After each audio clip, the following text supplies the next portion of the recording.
Alongside the personal grief that all my family are feeling, we also share with so many of you in the United Kingdom. When Queen Elizabeth II passed away in 2022, the United Kingdom and the world experienced a deep sense of loss. Her life had been one of service, dignity, and extraordinary duty. After her passing, her personal belongings were secured under strict royal rules. These items included jewelry, letters, diaries, and personal heirlooms. They were considered not just family property, but part of British history.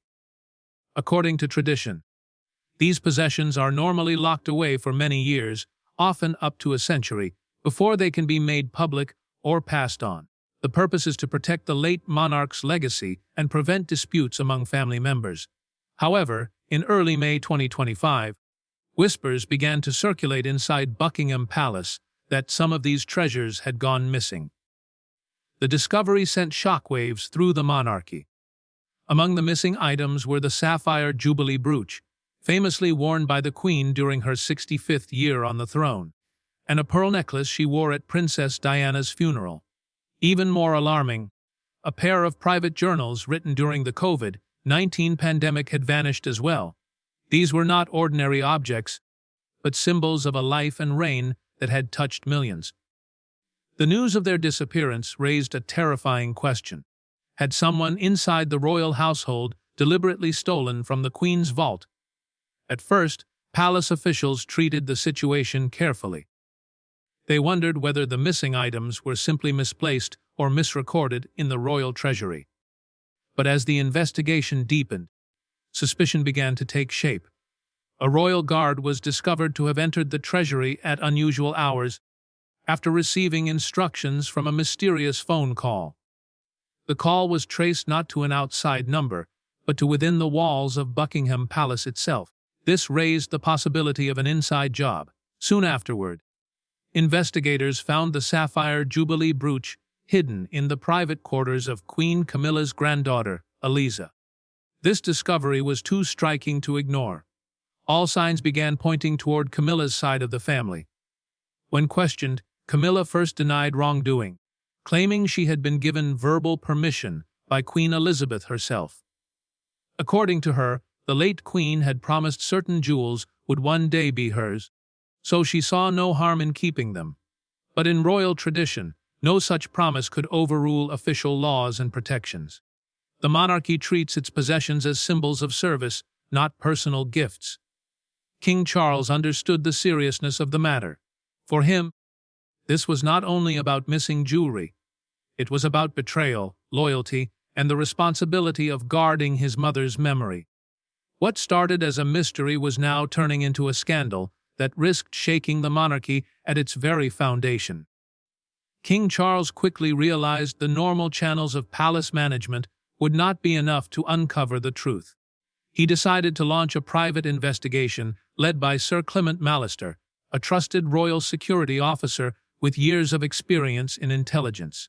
Unlike other inquiries, this one would be conducted in complete secrecy. Only Charles, Sir Clement, and a handful of loyal aides knew about it. Charles wanted no media leaks and no outside interference. The task was simple but dangerous: find out who inside the palace had betrayed the crown. Investigators examined security logs, questioned staff, and studied entry records from the treasury. At first, everything appeared perfect on paper. The logs showed no irregularities, the alarms were silent, and the vault was recorded as secure. Yet the jewels were gone. It was as if someone with high-level knowledge had found a way to bypass the system completely. The turning point came when Sir Clement's team noticed an odd entry in the guard logs. A guard named Robert Halton had reported for duty hours earlier than scheduled and failed to file a closing report. This raised suspicion. When Halton was questioned, he admitted that he had entered the treasury after receiving a phone call. The caller had known personal details about his life and promised him money for his wife's cancer treatment. Believing the order came from royal authority, Halton followed instructions. The call was later traced back to a phone inside Camilla's private wing. Robert Halton's confession broke open the case. He explained that he had been pressured into entering the treasury under the belief that it was a royal command. He was given details about his personal life that only someone close to palace operations could have known. This meant the caller had both access and power. What shocked investigators most was where the call came from. The line was active inside Buckingham Palace and registered in Camilla's section of the residence. This was a devastating revelation. Sir Clement immediately informed King Charles, who was stunned but calm. To him, the facts were clear. Someone close to his wife was directly connected to the theft of Queen Elizabeth's treasures. The next step was to search quietly through the private chambers of the royal family. Trusted servants and personal maids were asked to conduct discreet checks of every room without raising suspicion. Days of searching led to a shocking discovery. The missing sapphire Jubilee brooch was found hidden inside a jewelry box belonging to Camilla's granddaughter. This was undeniable proof. It linked the missing treasures directly to Camilla's family. For Charles, this was the moment he could no longer avoid the truth. His wife was implicated in a betrayal that threatened both his authority and his mother's legacy. The discovery of the missing brooch was a turning point in the entire scandal. It was not just the physical recovery of the jewel, but the fact that it had been hidden in the room of Camilla's granddaughter. This made the situation deeply personal and much harder to explain away. When confronted with the evidence, Camilla stood firm. She argued that she had not stolen anything, but had simply taken what she believed was promised to her. According to her, Queen Elizabeth had given her personal assurances that some of the jewelry would eventually belong to her. In her view, there was nothing wrong with moving those items into her family's possession. She also pointed out that other royals, such as Kate Middleton and Meghan Markle, had inherited jewelry from Princess Diana. Why should she be treated differently? However, the comparison did not hold up under scrutiny. Diana's jewelry had been passed down with the approval of the monarchy, while Queen Elizabeth's possessions were still locked under official protection. Camilla's actions were not only a breach of trust, but also a violation of established royal rules. King Charles saw her defense not as a sign of innocence, but as an attempt to justify an act that could not be excused. For him, it was not about favoritism or inheritance. It was about protecting the dignity of the crown. By this stage, King Charles faced one of the hardest decisions of his life. On one hand, Camilla was not just his wife, but also the woman who had stood by him through years of criticism and scandal. On the other hand, the evidence against her was undeniable. To ignore it would mean risking the crown's reputation and undermining the very foundation of trust that holds the monarchy together. After long consideration, Charles made a decision that stunned the royal family. He stripped Camilla of her ceremonial duties, removed her titles, and declared that neither she nor her family would have any claims to Queen Elizabeth's possessions. He explained to senior royals that the monarchy could not survive without loyalty and service. This monarchy, he reportedly said, was built on trust. If we lose that, we lose everything. It was a moment of pain but also clarity. Charles placed his role as king and guardian of his mother's legacy above his personal relationship. In doing so, he sent a powerful message. The crown must always come first, even before love and loyalty to a spouse. When the news became public, it caused an explosion of debate across Britain and beyond. Television stations ran breaking headlines such as Queen Camilla stripped of duties in royal scandal, and Palace confirms King's unprecedented move. Social media platforms were flooded with reactions. Some people expressed shock that Charles had taken such a bold step against his own wife. Others felt relieved, believing that justice had been served and that no one should be above the rules, not even a queen consort. There were also those who wondered whether Camilla had truly acted out of greed or whether she had been misunderstood. Could Queen Elizabeth have actually given her personal promises that were never written down? Was this a case of betrayal, or simply a clash between personal memory and royal law? Regardless of the speculation, the overall reaction leaned toward respect for Charles's decision. For many, it showed strength and leadership at a time when the monarchy needed to prove its relevance and integrity. The scandal surrounding Camilla and the missing jewels will likely remain one of the most talked about episodes of King Charles's reign. It revealed not only the personal struggles within the royal household, but also the importance of protecting tradition and legacy. By removing Camilla from her role, Charles made it clear that no one, not even a queen consort, is above the values of service and trust that the monarchy represents. This decision may have been painful for him personally, but it strengthened his image as a leader willing to make sacrifices for the crown. For the British public, it also served as a reminder that the monarchy, while surrounded by glamour and history, is still built on accountability. Looking ahead, the royal family will need to rebuild unity and move forward without allowing this scandal to overshadow its future. The world will continue to watch closely, but one lesson is clear: the crown must always come first. This entire incident has forced both the monarchy and the public to reflect on what the royal family truly means in the modern age. For centuries, the British monarchy has been viewed as a symbol of continuity, dignity, and national pride. Yet, it has also faced moments of deep crisis, from abdications to divorces to political disputes. The case with Camilla and the jewels is different in one important way. It directly touches on the integrity of the monarchy's traditions.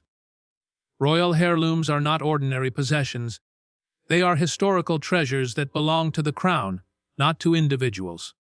By allegedly taking them for her own family, Camilla broke an unwritten rule that even the closest members of the royal circle must respect. This is why Charles's action carried such weight. He was not just correcting a personal betrayal, but defending the very foundation of the institution he inherited from his mother. From the public's perspective, the scandal added another layer of distrust at a time when the monarchy was already struggling to modernize its image. Many younger generations in Britain question the relevance of the monarchy in today's democratic society. They see the royal family as wealthy, privileged, and distant from everyday struggles. When news broke that items belonging to the late Queen had allegedly been claimed by Camilla's relatives, it fueled the perception of entitlement and greed. People ask, if those at the very top cannot respect rules, why should ordinary citizens be expected to? Charles's decision to act firmly was therefore not only a family matter, but a message to the nation that the monarchy remains serious about responsibility. The ripple effects of this episode will be felt for years. Within the palace, Charles now faces the difficult task of restoring unity. Removing Camilla may have solved one problem, but it has also created tension between branches of the family. Camilla's children and grandchildren, though not officially royal, had become part of the royal circle through her marriage to Charles. By cutting her off so decisively, Charles risks creating resentment and further divisions. Yet, he has no choice but to prioritize the crown over personal relationships. This echoes the words of Queen Elizabeth II herself, who often reminded her family that being royal was not about privilege, but about duty. Another key question is how this will affect Charles's relationship with his sons, Prince William and Prince Harry. William, as the direct heir, is likely to support his father's tough stance, especially since he has built his public image around responsibility and family values. Harry, on the other hand, who has already distanced himself from royal duties, may see this as further proof of the palace's rigid and unforgiving ways. The scandal could either push the brothers further apart or, ironically, bring them closer together if they both recognize the importance of preserving their grandmother's legacy. Internationally, the fallout has also been significant. The British monarchy is not just a national institution, but a global symbol. Across the Commonwealth and beyond, people followed the story with fascination and judgment. Some saw Charles's decision as proof of strength and moral clarity, while others viewed it as evidence of ongoing dysfunction within the royal household. For countries already debating whether to remain tied to the crown, such as Australia or Canada, Scandals like this only fuel arguments for moving toward full independence. Charles must now work twice as hard to rebuild trust abroad and show that the monarchy still represents unity, not division. It is also worth considering the personal toll this episode has taken on Charles himself.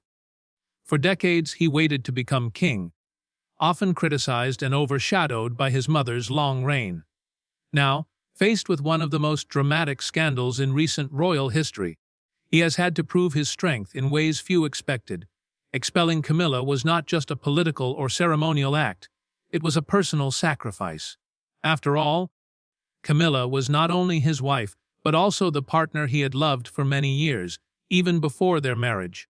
Choosing duty over personal affection required courage and determination. In a way, Charles has mirrored the choices of past monarchs who sacrificed personal happiness for the crown, reminding the world that the role of king is never truly private. The public will now be watching carefully to see how Charles shapes the next phase of his reign. Will he use this moment to modernize the monarchy further, making it more transparent and relatable? Or will he retreat into tradition, holding tighter to the rules and customs that define the crown? Either path carries risks. Too much modernization may alienate older generations who value ceremony, while too much tradition may fail to capture the loyalty of younger citizens. What is certain, however, is that Charles cannot afford another scandal of this scale. The monarchy may be resilient, but repeated blows to its credibility could weaken it permanently. In the larger picture, this scandal also raises questions about the future of the monarchy itself. With public trust shaken, could Britain one day consider a republic, where the royal family has no official role? While that may seem unlikely in the immediate future, moments like this show how fragile the monarchy's image can be. Its survival depends not on wealth or power, but on respect. If the public loses faith in its honesty, fairness, and sense of duty, then the crown risks becoming just a symbol of the past rather than a living institution. Yet, there is also room for hope. History shows that the British monarchy has survived many crises before, often emerging stronger by adapting to the times. Charles's decisive action may eventually be seen as a turning point that preserved the crown for future generations, by proving that even those closest to him are not above the rules. He has set a precedent that strengthens the idea of accountability at the heart of monarchy. It may even restore some of the respect that had begun to fade in recent years. Ultimately, the scandal surrounding Camilla and the missing jewels will be remembered not only as a tale of betrayal, but also as a test of leadership. Charles faced a choice between personal loyalty and public duty, and he chose the latter. That decision, while painful, reinforces the oldest lesson of monarchy: the crown must always come first.